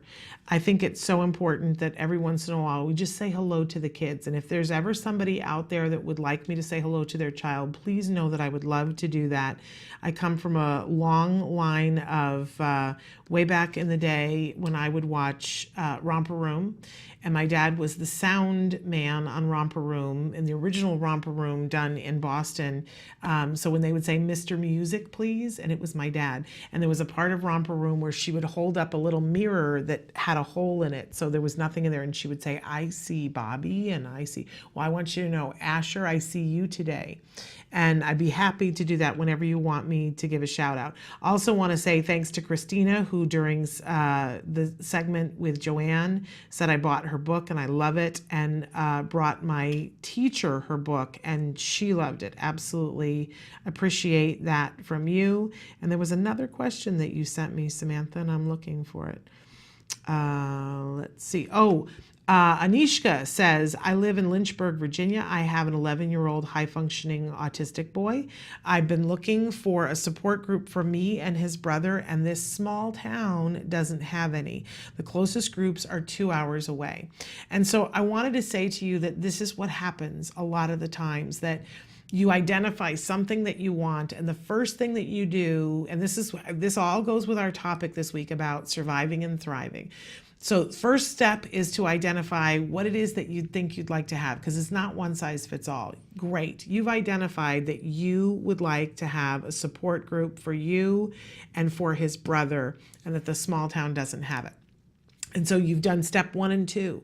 First one is you identify it. Second one is you look and see, has somebody already gotten there ahead of me and done it? Because sometimes they have, and that's a yippee skippy, right? But a lot of times you'll find that it just doesn't exist. So guess what step 3 is? Step 3 is if you have the ability and the time to start it yourself. And as you look around and see every autism thing that is available every place else, it's because somebody somewhere said, I guess it falls to me, right? I will tell you that there was not an autism-live, and I was looking for it. I was looking for where is the show where I can write in and ask a question of an expert, and it didn't exist. So, I started with a radio show and it became Autism Live. And here's the thing is that there are organizations, there's something called Fantastic Friends, and we have covered it here on the show. And I want to tell you that there is a wonderful young woman not that far away from you in New Jersey who had this thought herself, that she has a twin brother on the spectrum, and she said, I need a support group for me where I can meet other people who have siblings on the spectrum, and I need something for my brother. And she, as a young, I think she was 16, 17 years old, decided to start Fantastic Friends. And it is now this huge thing in New Jersey. They have a prom, and you know, and now when people write to her and say, hey, I would like to do this too, they've opened one here in Los Angeles, and I know they're opening all over the place. So I want to encourage you to reach out to Marissa Hacker and say to her, I want to have a fantastic friends here. I will, you know, let's be honest that there is a little bit of a work involved, but she can help you to know what to do. And I've watched a very enterprising mom here in the San Fernando Valley create fantastic friends, San Fernando Valley, and it is a year later, and huge. And shout out to Lizzie for making that possible. I think, you know, sometimes you got to look at it and go, do I have the time to devote to this? Is this what's going to be best for me and for my family? And sometimes it is, to spend a little bit of time to get yourself a community. And maybe you'll find a best friend that you can do it with. And maybe they'll have a child that can be best friends with the sibling of this young man, because your siblings need the support too. It's a win-win-win with Fantastic Friends. So reach out to Marissa Hacker and Fantastic Friends. You can find them online, and I would encourage you to start that because somebody else in your area is also wanting it too. So you can do the power of one and make that possible. All right, we're going to take a short break, and then we're going to come back with Kara Kaczynski. She is the Pocket OT, and she's going to be with us talking about her new book, and then hopefully we're going to get to our mindfulness moment before the end of the show. Stick with us.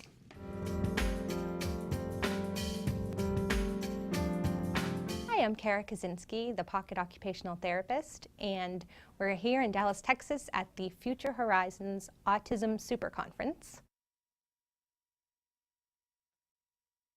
So the book is the Special Needs School Survival Guide, and it's everything you wanted to know about school.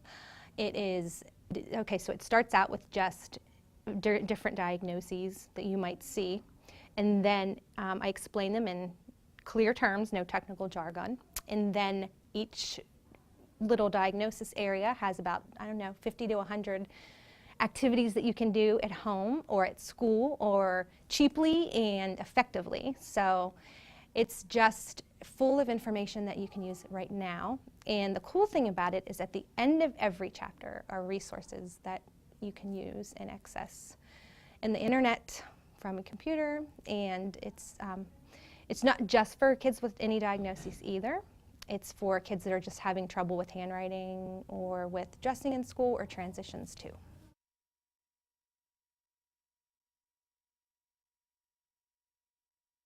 Well, both of my kids are on the autism spectrum, so it's important to me that when I learn something for other people, you know, as I research it for occupational therapy, I want to try it at home.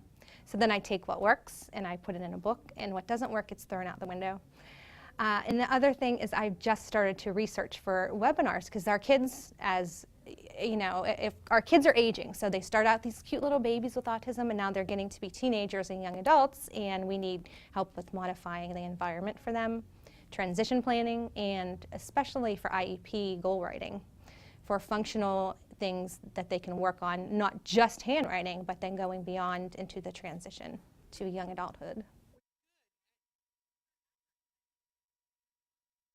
Yeah, the misnomer at this point in the school systems is that we just do handwriting. So we are actually not handwriting teachers. We can modify or help rectify a grip that's inefficient. So if a child doesn't have that nice, pretty little tripod grasp, we can help to get that. However, when the kid's in 2nd or 3rd grade, then we look at efficiency. So if the grasp is efficient, if it's a quadrupod grasp, or if it's some kind of funky grasp, and the child can write efficiently, then we leave it alone. But if not, then we go to electronic accommodations. So OTs then can look at keyboarding and what kinds of keyboards would fit the student best. Also sensory processing, as the kids get older, it looks different. So we can look at sensory processing as it relates to function in the school. And then we also can look at behavior and transition planning. Other things we can do is work on seating. So if the child's having trouble sitting still in the classroom, we can modify that too. So not just handwriting, not just sensory, but we look at behavior, transitions, so anything that affects that student's school day.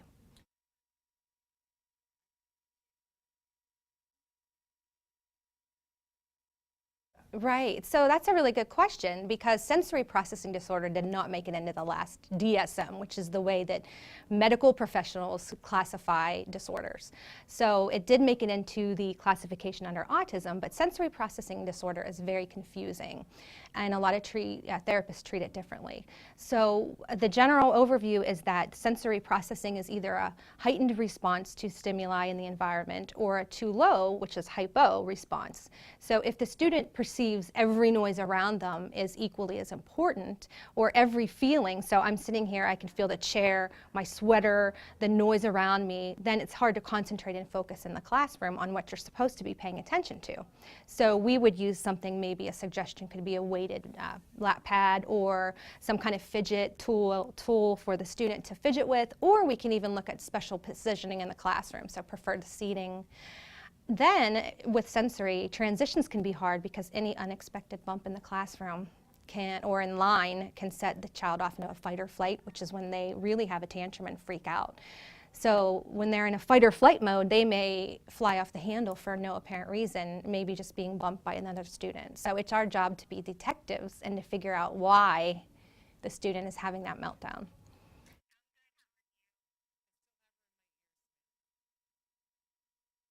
So my CDs were created for my own kids my son in kindergarten didn't like the fire drills. So he was afraid to even step foot into the classroom because the fire alarm may sound. Of course, the school's not going to say, oh, let's just set off the fire alarm for your son, Bob. So we thought, where can we get a fire alarm? So we went into a recording studio and picked a whole plethora of sounds that you couldn't control, fireworks, thunder, sirens, and we put them on a CD, and I wrote nursery rhymes, changing the words to blender, blender, it's okay, or different little Mary Had a Little Lamb is something to do with thunder. So they're kind of fun, and that way the student can control the volume of the sound. It's not a listening therapy, there's no headphones involved. It's just a fun way to control sounds that you normally couldn't control. So they're for sale at my website, thepocketot.com. Welcome back to Autism Live. Joining us right now via Skype, we have Kara Kozinski. And you guys know, if you watch the show, she is the Pocket OT. You know that I love her books, that I highly, highly recommend them.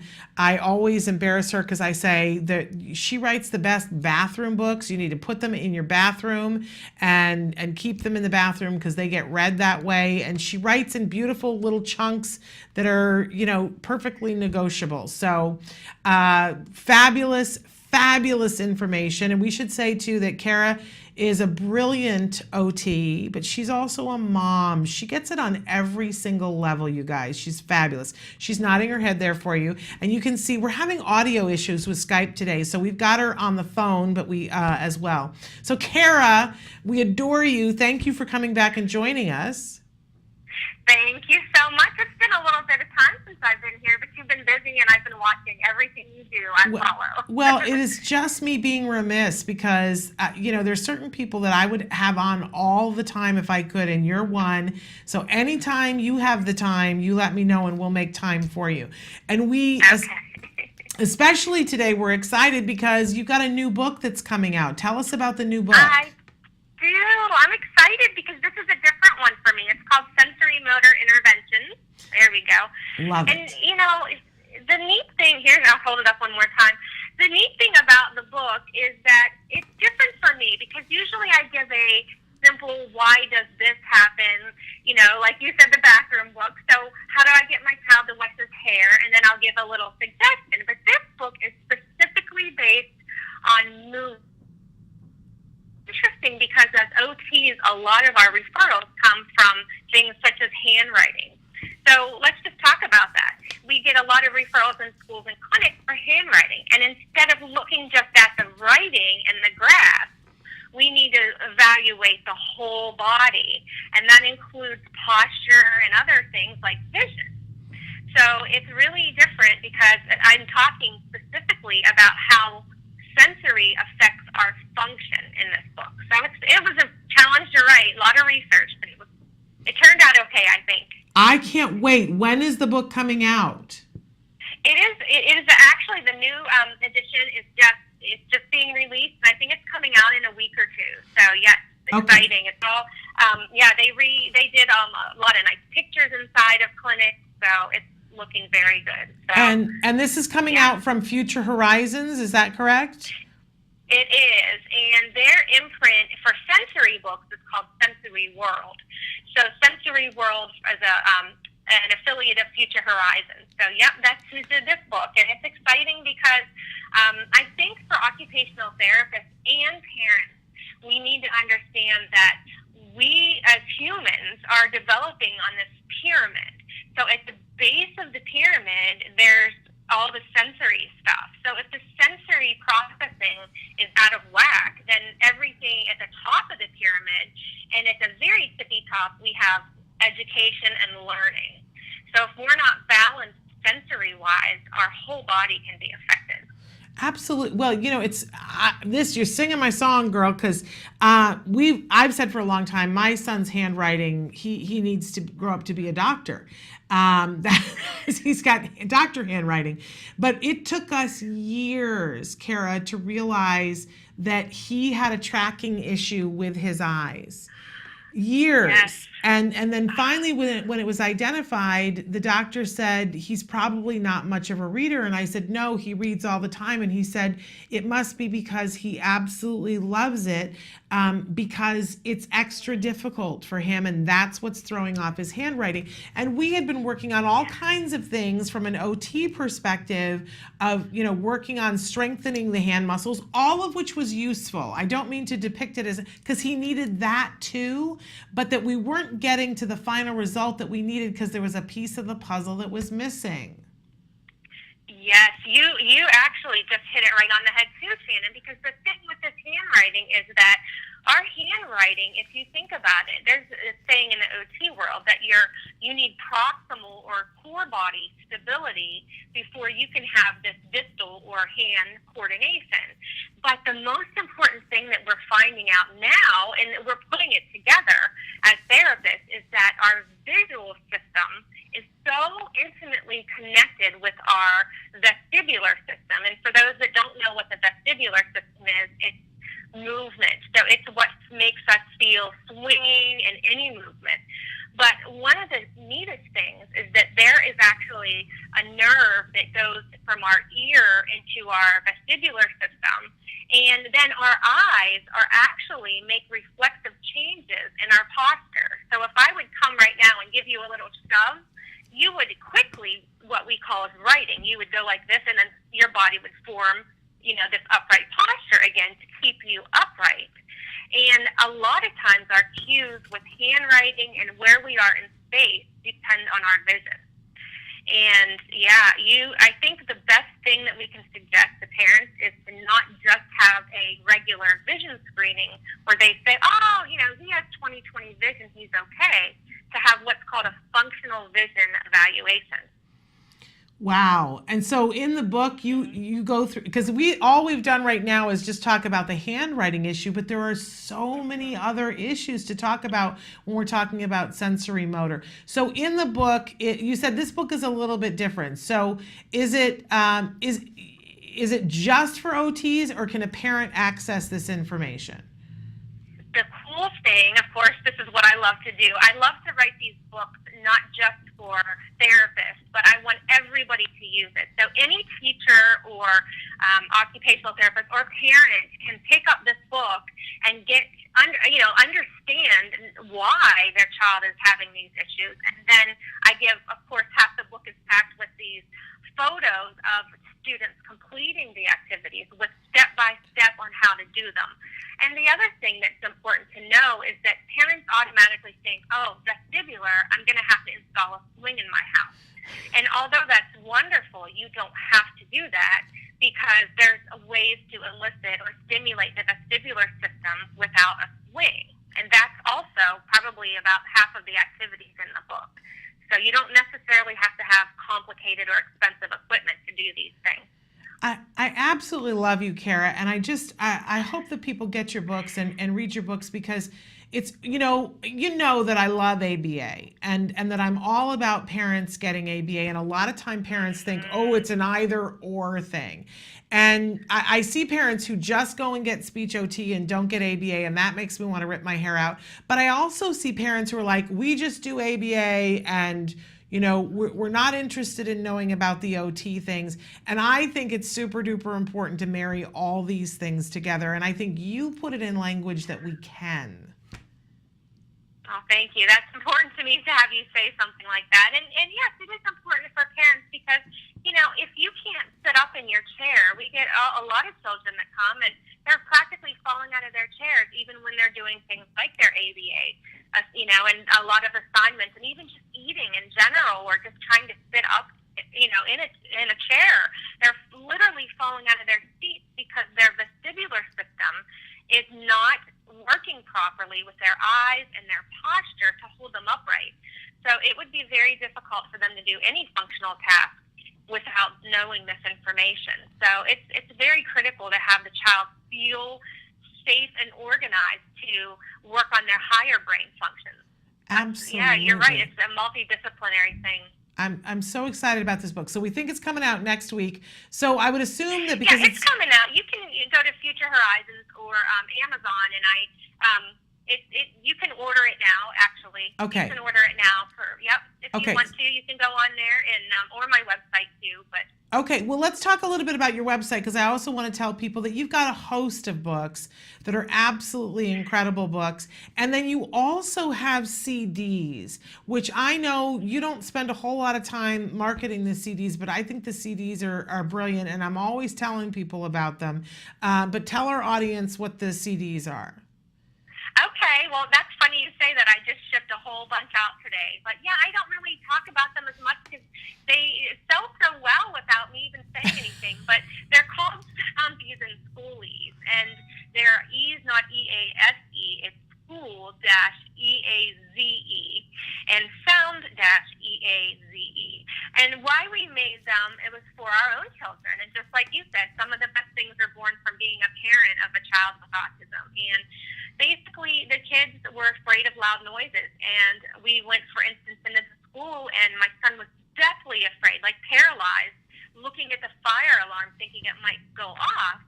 And we couldn't get the school to have fire drills at our whim, just to practice. So we recorded them in a studio. We went to a recording studio. We have a beat to ground, just a gentle rhythm. And then I had written nursery rhyme words. So like instead of, London Bridge is falling down, it's blender, blender, it's okay. So they both give kids control of the sound. So we feel that, anytime a child can control anything in their world, it's wonderful for them because so much is out of their control. So that's what the CDs are for, just fun. And they're not a formal listening program or anything like that. They're just so that kids can control something in their lives. Well, and honestly, I'm going to use the word systematic desensitization because we tell parents all the time that if there's a specific noise, one of the things that they can do is that they can go record the noise, just exactly what you did for your kids. They can make up a story around it, whatever, and then play it in the background and gradually either give them the control or gradually just inch it up, like a notch a week so that you get to the point where the child can be in the but a lot of parents just don't have the time, or their kids are afraid of so many noises they don't have the time to go record it and do all those things when you've already done the work for them. Yeah, that's it. And it's not expensive. I could probably charge $50 a CD and people would buy them, but I've made it very affordable if they're both under $20 each. And I don't usually raise the prices because as a mom, it's important to have these resources. And doggone it, don't we pay for so much already? That whatever we can get at a good price is important. Absolutely. So we want to tell, what is your website, Kara? It's www.pocketot.com, and I am the Pocket OT, and, I always joke around with you that, I said to my husband, I want to be in everyone's pocket where they can have me whenever they want me and I can give advice, and he said, you've got to be careful with that. So we decided to make it PocketOT.com, and I like to call my books all pocket books so that, anytime you need an OT's advice, or just you think that, you know, you want to try a technique, like for some reason, you know, we have a cheap thing that I was going to say we could do is walk along a taped line. Walking along a taped line and doing different activities can really stimulate the vestibular system. So that's just one of the ideas in the book that's affordable, and it's there anytime you need it, right? Everybody has tape, and that's how I hope my books are. They're whenever you need them for advice. And I think that, you know, I would have loved to have them when I was raising when my kids were younger. Right, absolutely. So again, you know, go to her website and see the vast array of books, and I recommend all of them. You write beautifully, and they're all helpful. Start wherever you need to, but there's this new book coming out. Take a look there. Sensory Motor Interventions is the new book, and you can pre-order it now on Amazon, or you can go to Kara's website and see all the CDs and everything. And just say to yourself, okay, I'm just going to pick one of these exercises and I'm going to give it a try and see what happens. You don't have to overwhelm yourself. But a lot of times, I also love that you make it fun. You already build the fun into it, and you give tips of how to make it fun. There's small bite-sized things that you can do that make a big, big difference for your kids. You're kind of brilliant, Kara. Oh gosh, thank you. And thank you so much for, I don't think so, but thank you. I just love what I do so much, and I just want parents to have fun with their kids, and don't think of it as therapy. Just think of it as you're both making memories while you play, you know, and that's what it's about, is having a good time with your kids. And I gotta say too, if you're someplace where Kara is speaking, you should get yourself there. I don't know if you always bring your family, but your family is lovely. The whole Kaczynski family is fabulous. Your husband, you know, I have a husband who's remarkable, but he doesn't often get to go with us when we go to things. Your husband is awesome, and your two boys are just fantastic. My son always likes to be someplace when your two boys are going to be there. He thoroughly enjoys spending time with them. And your oldest, what is he going off to college? Oh, yes, he's a senior this year, and he's going to a university in the fall, and, you know, it's just amazing how quickly the kids grow. But the other thing that's important to know for parents, too, is we're still dealing with challenges with him, you know, as we go forward. So, you know, my life raising him will, you know, continue. But thank you for the compliment about my family. It's nice that I get to bring them. And I'm speaking actually at the Trauma Informed Schools Conference in St. Louis, and that's going to be November. I speak on the 7th, and I'm bringing my sister with me for that one. Awesome. Well, I haven't met your sister, but I'm sure she's fabulous too, because everything around you is fabulous. So in St. Louis, you're speaking, and then I would imagine on your website you put your events on there so that people can see where else you're speaking. I do, and I've got a lot coming up the next year. I think I'm pretty much booked for the year. But it's, the other thing that I want your listeners to know and watchers to know is that I also have a blog, and I try to post every week, because I think that's another thing that parents can access for free. So I try to pick the most hot, you know, OT topics that are going on right now, like executive function is one.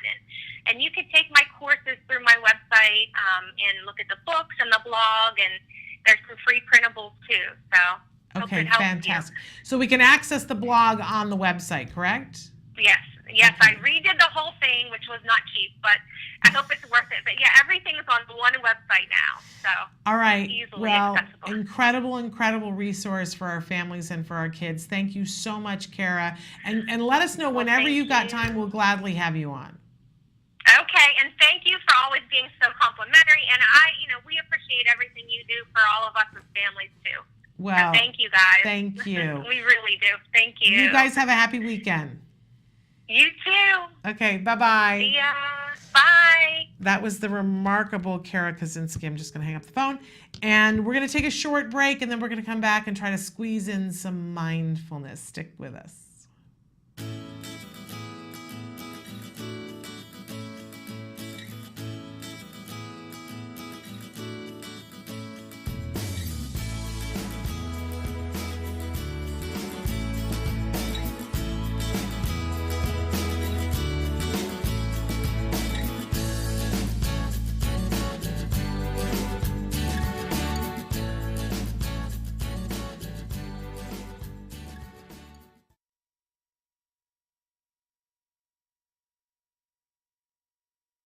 Got bruises, aggression, and how to handle it. Got bruises? Of course you do. And if you don't, you may sometime in the future. I remember I used to be covered in bruises. My son's tiny little sharp teeth would inflict all kinds of blue marks all over my arms, and people would say, "Does your husband beat you?" Aggression in autism is connected to what I call the 3 H's: health, habit, and help me. So what do I mean by that? Health is really an underlying issue in autism. There are more studies that show that autism is linked to a dysfunctional immune system. And when you tackle that with medical treatment, special diets, things like that, aggression can improve greatly. In your area, there are different doctors that are going to specialize in autism. Mainstream pediatricians, mainstream doctors are really that much of help. Habit is very, very ingrained in people with autism. We know this. Sometimes that's a strength, sometimes it's a weakness. So when people with autism are getting that negative attention, getting the excitement from being aggressive against someone, it's hard to break that. This is when you should get some professional advice in. Perhaps your ABA provider or someone else can help you break that cycle and redirect so that they don't keep finding aggression so much fun. Third of all, help me. Aggression is actually an attempt to communicate for some people with autism, especially those who have a hard time with verbal language. So that's when it's really important to get that extra step to get them a means of communication, be it an iPad, be it perhaps a letter board if you're in a low technology country where you can't access a lot of things. It's very important so that they can at least communicate their basic needs. They might be in pain. Someone might be unfortunately abusing them. That does happen. So take it seriously. Aggression isn't just aggression. There's usually an underlying cause. Now, I would caution you because autism and stubborn do tend to go together. It's important to not let your child get too much control of things, too much control of the family, because when they get too willful, that leads to some really long-term problems. Get your parenting in order and tend to that aggression before it turns out to be too much for you. You may have bruises now, but it won't last forever. When I talk to my son now, he looks back and he says, "I can't believe I did that to you, Mom. I'm really sorry." I'm like, "Well, just let me have a few French fries off your plate and we're going to call it even." The fabulous Christina Adams. I just can't get enough of her. If you haven't read her book, A Real Boy, I can't tell you. You got to read that book. That was the book that changed everything for me. And she's such a wonderful, person to follow.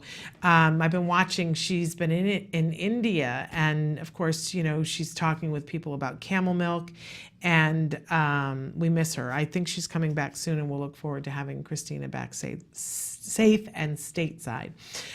We had a question that came in that I want to address really quickly, and hopefully we'll have enough time to get to a mindfulness moment. That a mom. We got 4 minutes. A mom wrote in and said that her child was not diagnosed until he was 5, that he's been getting services. I'm not sure that I completely understand, but it looks like to me what you're saying is that your child got some services, that you were in a remote area, but that you needed to move to a more urban area to get more services, and that the child was diagnosed at 5, but the ministry who's in charge of allocating approval for funds for services doesn't want to. There's a rule about not giving it to children over the age of 5. And I want to say this, you know, my phone is going crazy. But I want to say this to folks wherever you are, that we are in the middle of a crisis right now, and that it isn't just in the United States. It's happening in different pockets, different places, that we fought really hard to get insurance.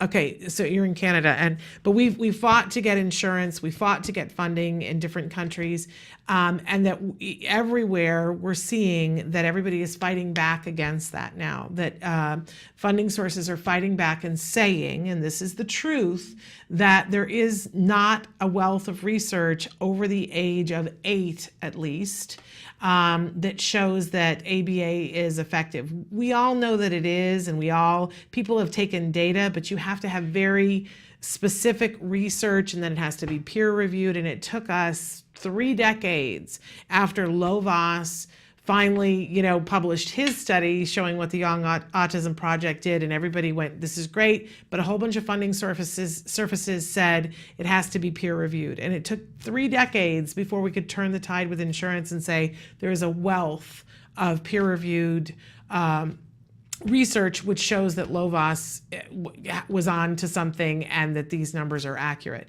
We need funding right now, yesterday, for our older kids. I'm appalled for you and on behalf of you that they're doing the cutoff age of 5.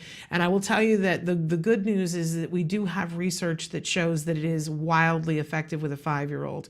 And I would push back and do an appeal. I don't exactly know how that works in Canada, but we can help to put you in touch with some people who can help you to figure that out. You're going to have to push back.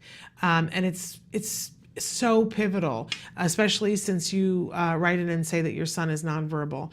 He has to have these services. There's got to be an appeal process. If you want some help, write into us, and you can write to me personally at S as in Shannon .Penrod, PENROD at autism-live.com. And then I can see about connecting you with somebody who knows what that process looks like, okay? But I'm sorry that you're going through that. It sounds like he's been making good progress. Let's fight to have that keep happening. It's super duper important. Okay, we've got like 1 minute left and we're at the end of the week and it's gonna be Halloween. So I'm gonna say to you for mindfulness, for your mindfulness moment for the week, if you participate in Halloween, there's going to be a lot of sensory stuff and there's going to be a lot of emotion that comes with Halloween. And there's lots of opportunity to look and say, oh, this is how my kid is different, right? And I want for you to have the mindfulness to keep breathing through all of it and set yourself goals and things that you are going to place importance on. And don't have it be a laundry list. Say, here's one thing I don't want to have happen, and here's one thing that I do want to happen. And how can I put antecedents in place so that I can make sure that this one thing happens? And what can I do? Well, admit that I don't have full control over everything, but what are the only actions that I can take to prevent whatever the thing is that you don't want to have happen? And then breathe through them and forgive yourself if they both happen and don't happen, right? You're just going to be mindful that it is about the kids. Try to make it about them. And if you are in a place of mindfulness, that it will make it easier for your child because we radiate onto them just like they radiate onto us. So mindfulness for this holiday. And then, next week we'll start talking about Thanksgiving. Okay? We're totally out of time. We'll be back next week. But until then, give your kiddos a hug from me and one for you as well. Bye-bye for now.